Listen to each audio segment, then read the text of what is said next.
Hello and welcome to Views on News. I am Jawad. Tehami. U.S. Secretary of State Antony Blinken is in China on a three-day visit, and this is his second tour to China within a year. He is expected to be top leadership of China and is expected to also discuss a range of issues. According to the State Department of the United States of America, the Secretary will meet with the senior PRC officials in Shanghai and Beijing to discuss a range of bilateral, regional and global issues, including the crisis in the Middle East, Russia's war against Ukraine and cross-strait issues in South China Sea. This particular statement by the U.S. State Department goes on to say that the Secretary will also discuss ongoing work to fulfill the commitments made by President Biden and Xi Jinping at the Woodside Summit in November on resuming the communications between the militaries of the two countries, artificial intelligence, and strengthening people-to-people ties as well. Now, after Secretary Blinken arrived in China, he had his first meeting with the Communist Party Secretary for Shanghai, Chen Jining, and Antony Blinken has called for the U.S. and China to manage their differences responsibly. Chen, on his part, has said whether we choose cooperation or confrontation affects the well-being of both the people, both the countries, and the future of humanity. We have seen in the recent past some high-level engagements between the top leadership of both the countries. Something important to mention over here is that high-stakes summit between President Xi Jinping and President Joe Biden back in November in California on the sidelines of the APEC summit. Also, they have recently talked to each other on a phone call. Also, we have seen U.S. Treasury Secretary Janet Yellen visiting China and meeting the Chinese premier also. U.S. Defense Secretary Lloyd Austin also spoke with his Chinese counterpart also. Now we'll be taking our discussion the significance of this particular engagement, this particular visit by Secretary Blinken to China, what is expected from this particular visit as far as the bilateral relationship between China and the U.S. is concerned, what sort of issues are likely to be discussed, and what sort of outcomes could be expected. For that, we are honored to have been joined in the studio by Mr. Zamir Ahmad Awan. He's foreign affairs expert. Mr. Awan, thank you very much for your time, for being with us on the show tonight. We really appreciate that. On Skype, we are honored to have been joined by Mr. Shahid M.G Kiani, his former ambassador. Mr. Kiani, thank you very much for your time, also for being with us on the show tonight. We really appreciate that. Let me begin the discussion with you, Mr. Awan. Now, just taking the stock of the overall bilateral relationship at this particular point in history, especially given the fact when we talk about that episode that happened in February 2023 of shooting down of a balloon by the U.S. authorities that was flying in the U.S. airspace. The bilateral relationship at that particular time nosedived, and later on we saw a range of high-level engagements between the top leadership of the two countries. Where does this bilateral relationship overall stands right now at this point in history? First of all, I must appreciate this dialogue, this meeting, this visit. In diplomacy, we always say keep open the dialogue, communication and interaction with each other. This is the most important thing. As a matter of fact, the rise of China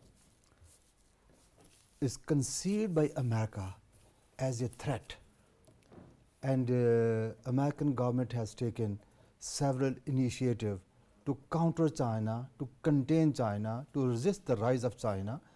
And I think the worst year was 2023.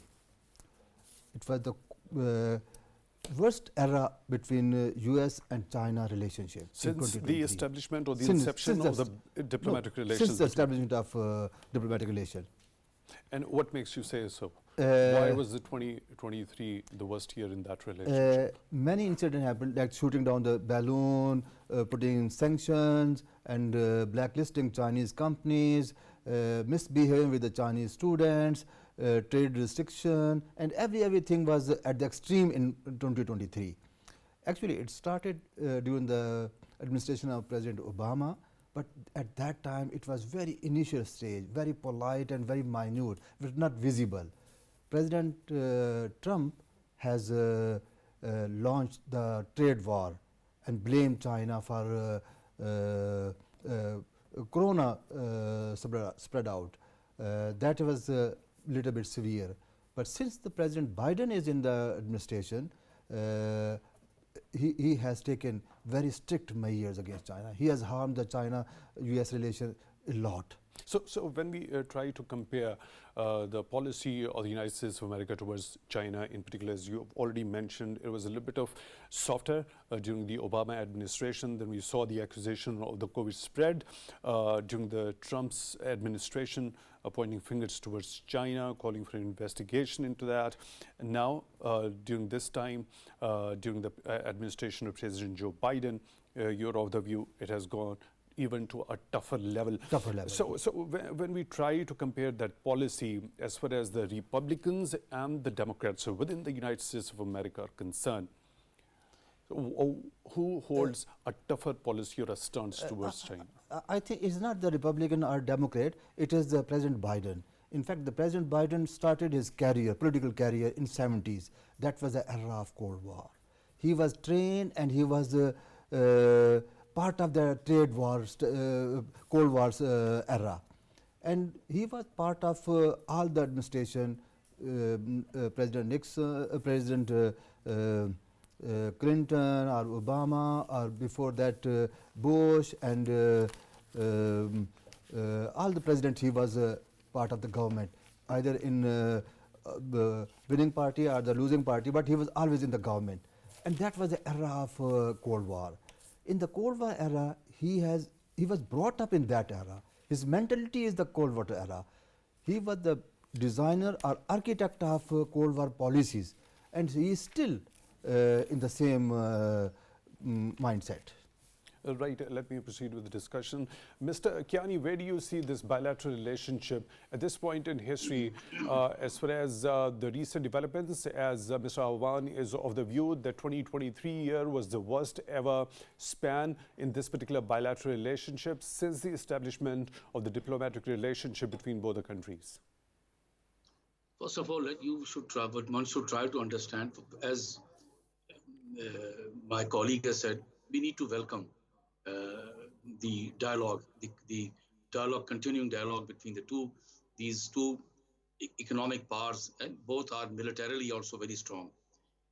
The important thing is that please try to understand the background. This is election year in US. All incumbent presidents, President Biden also wants to be re-elected, wants to understand, because this is a most significant issue, not for the people of the United States, I can tell you very frankly, but for US administrations, for the US global, what you call the global reach of the US. For them, it's very important to find out as to what China is thinking at this time.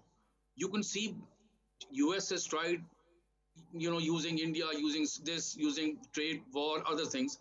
It seems it's not working. And that is the reason you see that the US Secretary of State has visited China. Look at the program of 3-4 days. He first goes to China, to Shanghai, meets the Communist Party Secretary General, watches a sports match, talks to Chinese students and others, and then he comes back to Beijing to hold a high-level talks. There is a possibility that he may even call on President Xi Jinping. There's a possibility. Important thing is that these should not be surprised. During the Cold War, have we forgotten that the Soviet Union, United States were on equal terms, were sort of equal powers, superpowers.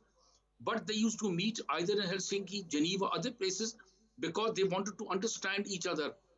After the Cuban Missile Crisis of '62, this hotline was established between the United States and the Soviet Union, and the leadership, even though competing with each other, wars were going on, some Korean War, some other wars in Africa. Behind them, there was United States or the Soviet Union. But they kept themselves, because they are nuclear powers also. So it was important that they should sit across the table, talk to each other, understand each other's concerns, and try to meet those concerns. You see what has happened, SALT 1, SALT 2, and other agreements took place because the two countries understood that if they, by some small mistake, things go wrong, this could go back to the Cuban Missile Crisis. So at this time, it's this time, the things are a little different. Post-Cold War, United States economically is going down, and China is the economic ascendancy you can see. So United States cannot come to terms with this as to how can China overtake United States as economic power. But they don't understand history. History is if you look at it, one superpower will go down, the other will come up. This is part of history all over the world, the Roman Empire, the Ottoman Empire, others. So here, United States cannot come to terms with it. If you talk to the common United States people, they are more concerned with domestic issues like healthcare and others. They are not much concerned. This is only the luxury of the elite in the United States. But nevertheless, it's a good omen that Mr. Blinken is in China, talking to his counterpart and maybe even the Chinese president, sharing his concerns and also understanding. Last thing I tell you very frankly, is very important for China.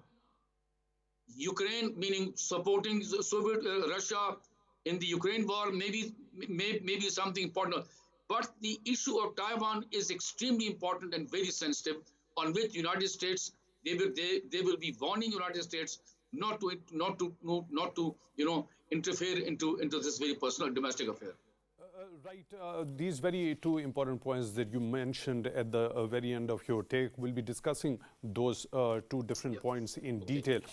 Now, when we try to compare the policy of the United States of America towards China, as has already been alluded to the fact that this policy has been almost consistent from being softer during the Obama administration, going to a tougher policy during the Trump administration, with those accusations of the COVID spread and the origins of COVID and further investigation into it by President Trump.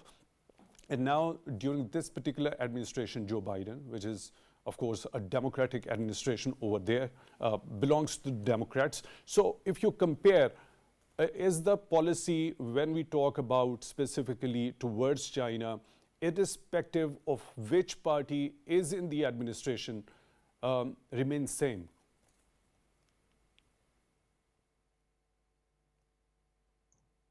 You're talking to me? Mr. Kiani, yes, please go ahead. Oh, okay. Sorry, my apologies. I thought you were asking him. You're talking about the opinion of these two parties. Let me just share with you, meaning we talk about President Biden having taken a little more tougher stance than the previous administration. I can tell you, started from President Clinton and coming down to this, all US administrations have been trying to be tough with China. President Biden is, meaning people had thought that he being a Democrat will be a little more, flexible with China. But he's trying to please his domestic, audience. There is also a reason. Most of the manufacturing in the United States and including Europe has gone to China and Vietnam and Bangladesh and other countries. So this is something which has brought about lot of unemployment in the United States. This thing cannot be brought back. I can tell you, the wages issues. There are a lot of things, including wages. There may be, for example, in high tech. Even now, the United States is a little ahead of China. So he's trying to please the domestic audience also in terms of the employment.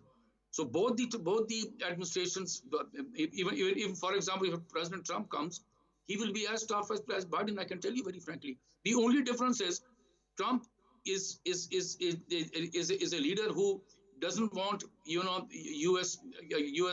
military involvement in any part of the world. He's somebody who would stop this thing. For him, making U.S. great means focusing on the U.S. people inside, trying to improve their lives. That is the reason he is sort of, in my opinion, a bit more popular than Biden. When the elections are held, I do not know which candidate will win, but this is something China remains on the top agenda of both the leaders. Right, your point is taken, Mr. Awan. When we talk about the US continuously accusing China of supporting Russia as far as the conflict with Ukraine is concerned. Now, what prospects do you see out of this particular visit, given the fact that last week we saw the statements coming from Secretary Blinken himself? Let me quote one of those, that we see China sharing machine tools, semiconductors, other dual-use items that have helped Russia rebuild its defense industrial base that sanctions and export controls had done so much to degrade. So after having given this statement, do you think Secretary Blinken should be expecting any positive outcome from this particular visit? I don't think so. Anyhow, America is accusing China, which is baseless, which is no evidence. As a matter of fact, China has nothing to do with this war. China was equally friendly with Ukraine, equally friendly with Russia. There was no involvement of China in this war, at least. Of course, definitely, China and Russia have the strategic partnership, but it does not mean that China is involved in the war on Ukraine. The American allegations are baseless, without evidence. However, what I believe, China has a potential to resolve the Ukraine issue. And finally, one day, you will see that China will play a crucial role in ending the Ukraine war and bringing the peace in the Europe. China has already come up with a 12-point peace proposal. Yes. Right. So has there been any development as far as the de-escalation of that conflict is concerned after the presentation of that proposal on the part of the Chinese? I believe that China is getting more closer to the European Union. Once the European Union accepts the Chinese proposal, the American will have no choice. Otherwise, America is always opposing Chinese. Either it is good or bad. American has perceived anything from China is not acceptable to them. You are of the view there is no evidence, no concrete proof of China's involvement of any sort of support in this particular conflict towards Russia, right? So what do you think is the motive behind the US accusations against China? It is a narrative war.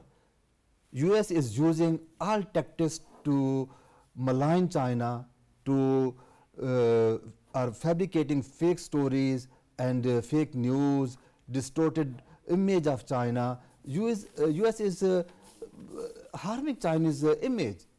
It is part of its campaign against China, to contain China, to counter China, to resist the rise of China. It is part of their campaign. But doesn't that also, these baseless accusations, as per your understanding, don't these accusations actually drag China into a conflict which it is not a part of? So what purpose does it serve in the longer run for the US? I don't think so. China is a very wise leadership. The Chinese wisdom, the Chinese visionary leadership is very, very sensible, and they will not be affected by the American campaign. If it's a matter of narrative, yes. So are the authorities in the ranks of the US administration not cognizant of the implications that this particular sort of narrative would have on the bilateral relationship? As I told you that President Biden has a Cold War mentality. He is ganging up against China. He is asking his European allies to counter China. He is involving the regional countries against China. They created the AUKUS with Australia, New Zealand, and some other countries, Japan and India, against China. They made the Quad against China. Recently, they have made summit of Japan, Philippines, and US against China. Biden's mindset is a Cold War mentality. He is using that tools to counter China. So he is using all that tactics to counter China. So what do those all statements which come from the State Department time and again that both the countries should be managing the relationship responsibly? That is diplomacy. So what's the reason? That's it? The diplomacy for what? I mean, on one side they have the Cold War mentality and they want to create a narrative against China by trying to portray that it is supporting Russia, and on the other side, they want to say that this particular bilateral relationship should be dealt with wisely and responsibly so that it doesn't go into confrontation or a severe conflict. That is double standards. You see, in November last year, President Biden and President Xi Jinping has a meeting, and they agreed that we have to diffuse the tension, and they have taken some measures, and they asked to keep on the dialogue and communication and strategic communication, especially between the armed forces and defense forces, and many things they have said, the good words. It seems very, very nice. But what happened? After that meeting, they have created a new alliance against China, Japan, and Philippines. Just recently. I mean, at the one hand, they are saying something and they are doing something.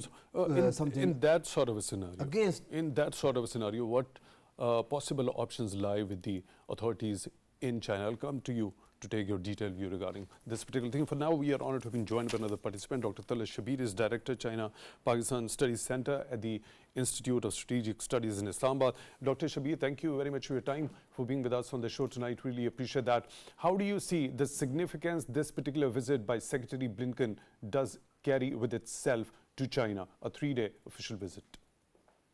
Thank you very much, Jawad, for having me on your show. And I think it's very important, and we have to take into account various other events that are taking place in United States of America. First, most important is that just ahead of the visit, President Joe Biden has approved a package of like $95 billion assistance to Ukraine, Israel, and Taiwan. Now, this is something I don't think, and there's any messaging, but we can see how Americans are thinking about cooperation with various allies. Secondly, the important thing that my colleagues and fellow panelists have mentioned is that this is a good thing that two major competitors, two major powers in the world, have kept our communication channel open. Like they have a lot of reservations about various actions, various political moves, various trade, business moves, but still they keep communication channel open, and I think that's a good news for the entire world that at least they are talking to each other continuously.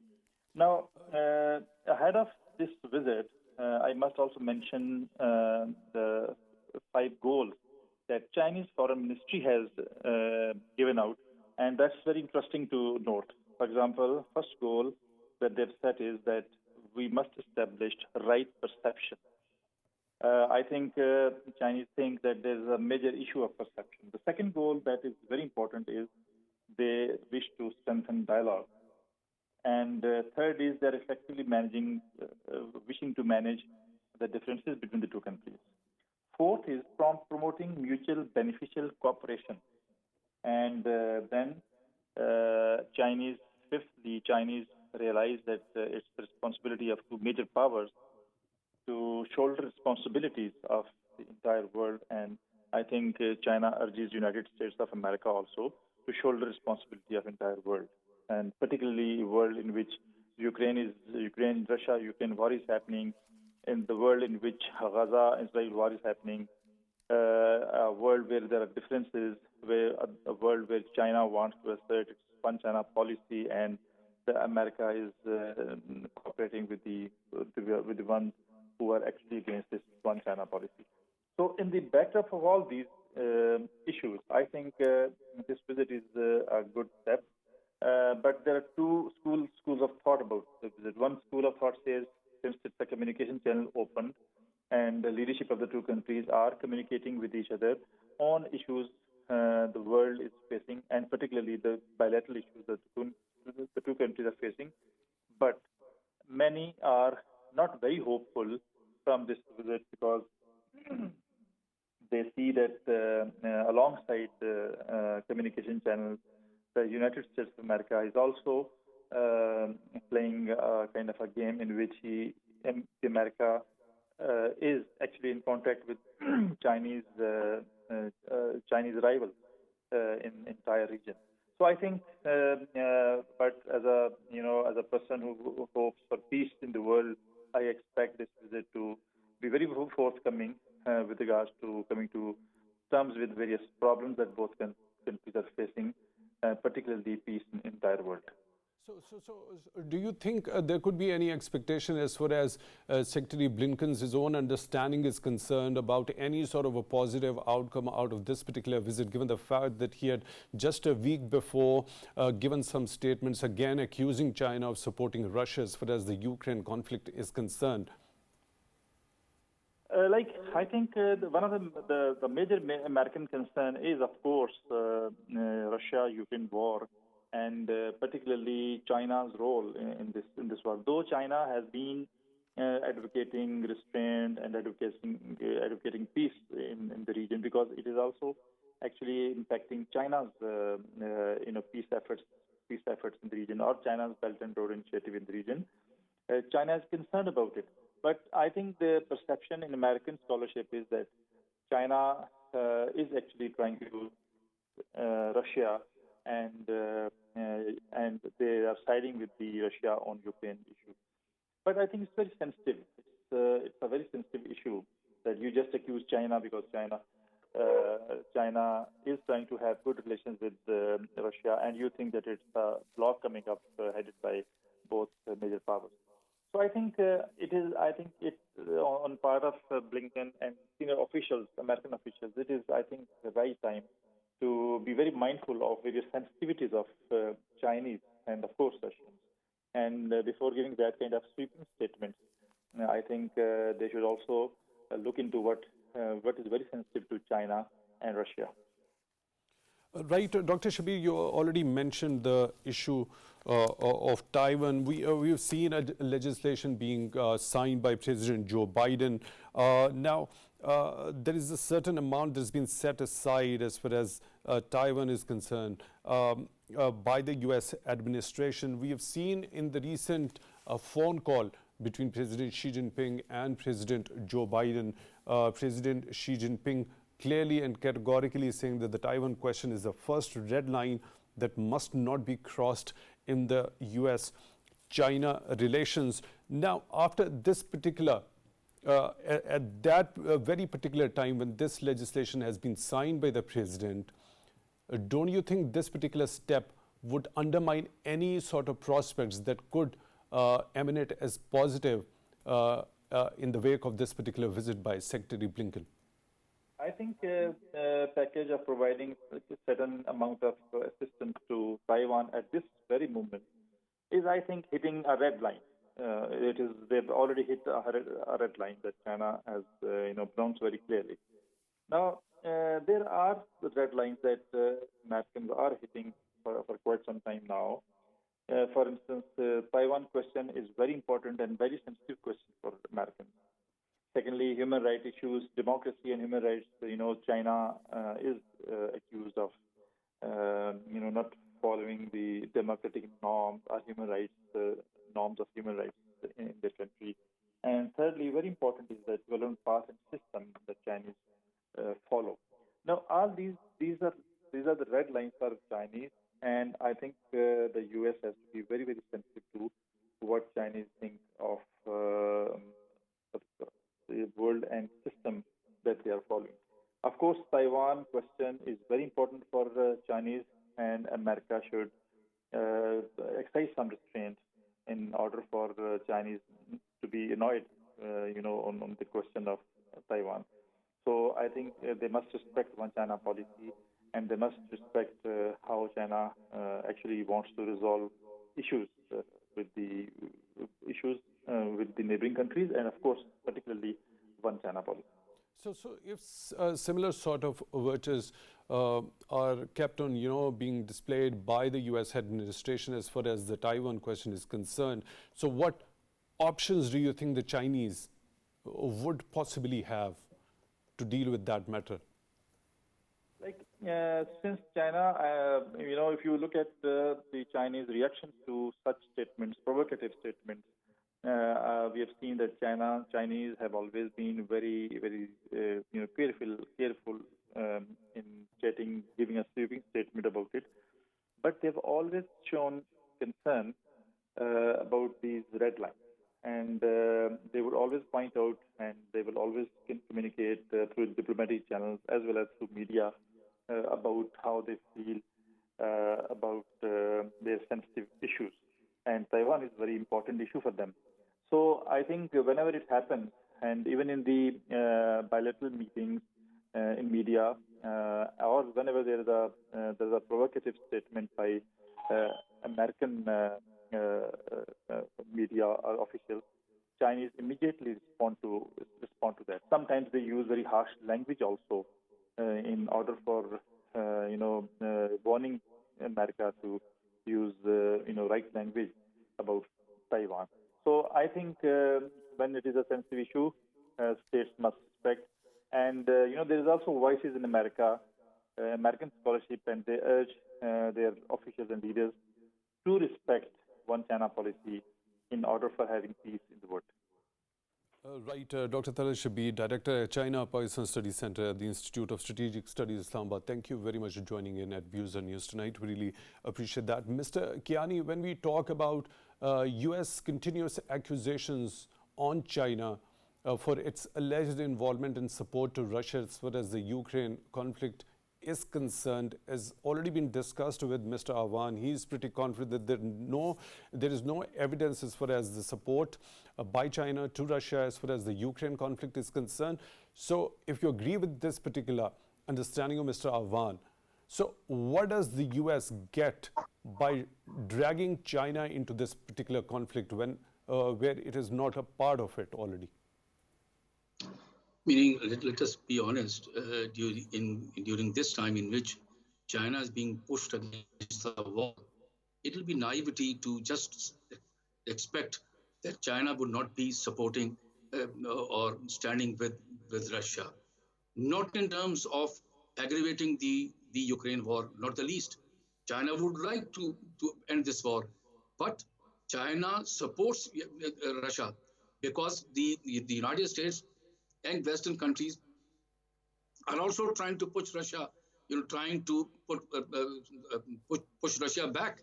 And for example, asking, this is what they want, that Ukraine should be part of the Western alliance. The Russian history has been that whenever the invasion has taken place in Russia, it's come through these countries. So they cannot allow Ukraine to become part of a Western alliance. So, for example, technical assistance, I'm sure China will be giving, not in the military terms, but Russia is in a very difficult mode now at this time. So if China stands back and doesn't support them, I think that would be wrong. China and Russia are on the same page as far as the US policies towards these two countries are concerned. So it would be naivety to expect that China is doing nothing. Not the least, I don't think that is a very wise thing. China, there are places where the Chinese are helping Russia, but not in the military terms. Technical assistance, yes, at this time. If at this time China doesn't support Russia, tomorrow this same thing happens in the neighborhood of China, where would China go? But China's leadership is very wise. They don't want to enlarge any wars. That is the reason, if you look at what they have said about the Gaza, what's happening there. So at this time, second thing is, Ukraine is now a very unpopular war in the US Congress and within the US people. They had enough of this because this war is going nowhere. So many years have passed. It is not even on the what you call people's mind. People's mind at this time in the US is to some extent humanitarian aspect of Gaza. This is too very important. When the vote was taking place to support Israel, Taiwan, and this thing, it was with great difficulty that the assistance to Ukraine was passed. Now coming down to the most important and ticklish and very sensitive issue, as my other two colleagues said, is Taiwan, and it's the reason. United States is not a third world country. Indeed, the most contentious and the most sensitive issues as far as a bilateral relationship between China and the US is concerned. But before heading towards that particular thing, I want your take regarding as to the intention or the Chinese leadership when it comes to the resolution of the Ukraine conflict when they presented a 12-point peace proposal on that particular conflict also? Yeah, you talk about Ukraine war. The Chinese are very clear they want to end this conflict because there is a reason. China's reach to these countries through the BRI and other economic projects is hindered because of this war. And then the other thing is, because of this Ukraine war, Western countries and United States have been sucked into this war. They want to end this war. Somehow or the other, Chinese are working behind the scenes to end the war, but it's not easy. Believe it or not easy. You see, what's happening in Gaza and what's happening in Ukraine. The Americans are fueling the war, assisting Israelis, assisting Ukraine. Israel is becoming very, very vulnerable and becoming, because of this war. So is Ukraine. You keep on sending money, you keep on sending assistance, keep on sending weapons, the war will go on to the utter detriment of the people of Ukraine or the Russian soldiers, and in Gaza, the poor Palestinians who have been pushed to the wall. Not a single day goes when Palestinians are not killed. People talk about humanitarian assistance. What assistance can they get? When people are dying every day, only when the war ends would the people be able to eat. When you kill everybody, who's going to eat? Humanitarian assistance is of no assistance, believe it or not, till the war ends. And the war will only end when the United States tells the stop military assistance and tell Israel to stop this war. Same is the case in Ukraine. They have to come on the negotiating table and end these wars. Right, I'll come back to you, Mr. Kiani. For that very sensitive issue, that Taiwan question, your detailed understanding regarding that. Before that, I'll proceed towards Mr. Awan. Mr. Awan, your understanding when we talk about that particular recent call between President Biden and Xi Jinping, in which President Xi Jinping categorically told that this is the Taiwan question is the red line and it shouldn't be crossed in the US-China relationship. So what's your understanding when we specifically talk about that signing of the legislation by President Joe Biden to keeping a certain amount aside for Taiwan? Let me share my experience. I lived in China for a long time. I have intensive interaction with the Chinese society. The Chinese public is very, very sensitive about the Taiwan issue. And but the Chinese leadership is a very visionary and they are very sensible people. They will never ever say any statement without thinking twice or thrice. You ask somebody, to my colleague, what will be the Chinese reaction? China will not react verbally in case of crossing the red line. China will react with full force. China would react with full force, but as already been discussed, Dr. Shabbir was of the view by setting this particular amount aside and signing this, that is already touching the red line. So what are the options at this point with the Chinese? At this stage, of course, the China will not overreact.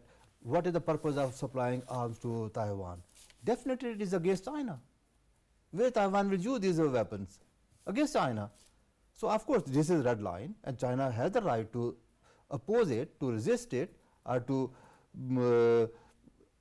call the President Biden to stop it or cancel it. I mean, the Chinese are very, very sensitive on the Taiwan. It is not only the president, it is the whole nation. The Chinese nation, 1.4 billion people, are very sensitive on this issue. Americans should think twice. So what are the likely options? What sort of shift do you suggest could be thought upon as far as the US administration is concerned, keeping in view the sensitivity as far as the Chinese is concerned towards this particular red line? Based on the principle, the US has admitted one China policy when they established a diplomatic relation with People's Republic of China. So they should not do these acts. These acts are against the spirit of one China policy.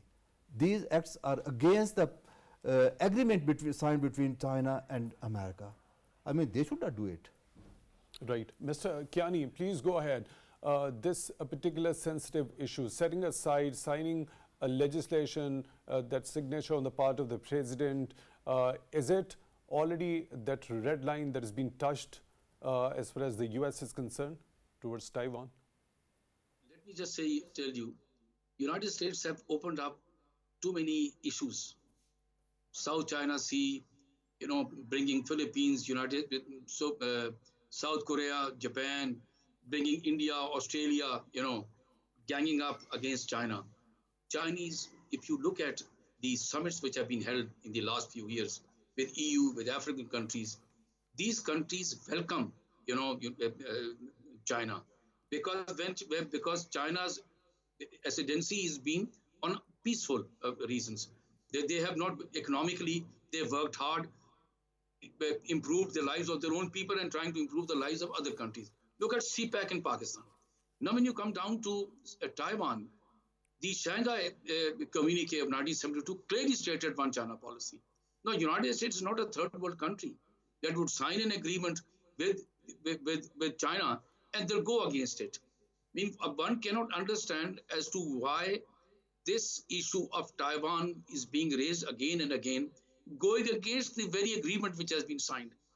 Meaning, whenever China established a relation with other countries, clearly tells them that this will be one China policy. You will not recognize Taiwan as an independent country.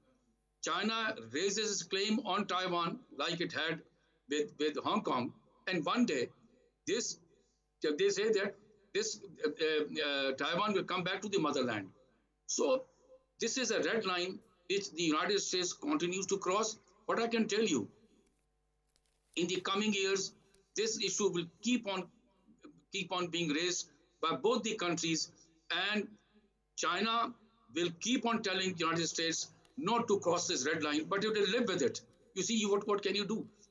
China cannot fight a war with the United States on Taiwan, but it's clearly stated. But there is China is hoping again and again that one day some U.S. administration will come and understand that this is a counterproductive thing, which is coming in between these two what you call super economic powers. So it is not working in anybody's favor. Like Mr. Blinken just told in Shanghai, and he said that, you see, it is counterproductive. We need to, understand each other. You can understand each other, but you cannot raise issues which, in Chinese, point of view, are dead issues. These issues cannot be raised. This is an issue on which the people and the Chinese government are on one page. Right, Mr. Kiani, now looking at this particular statement by Chinese Foreign Ministry spokesman Mr. Awan,